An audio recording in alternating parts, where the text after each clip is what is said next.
One of the best ways of saying the Rosary is to focus our attention on contemplating what the events that we're celebrating in that particular mystery meant.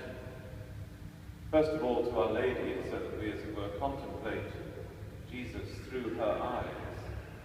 Secondly, to Jesus himself, what was the mindset or attitude of the incarnate Word in this particular mystery?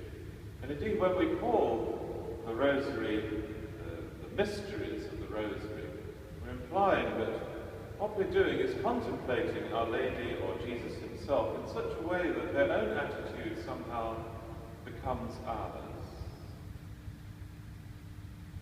And when we celebrate the Annunciation, there is really no doubt at all as to what we're celebrating for Mary.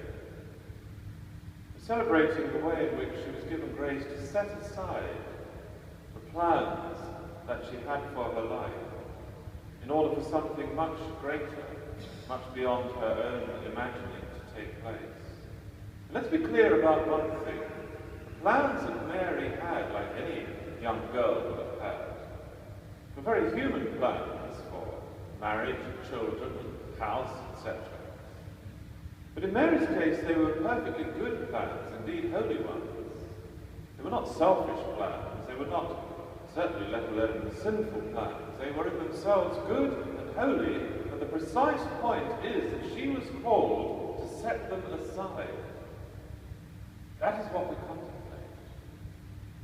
Do we allow ourselves to do this?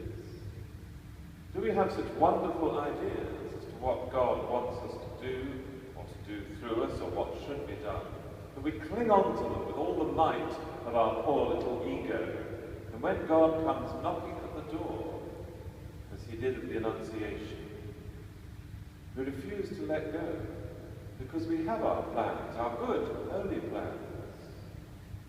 But God always wants to do something much, much greater. Will we allow him?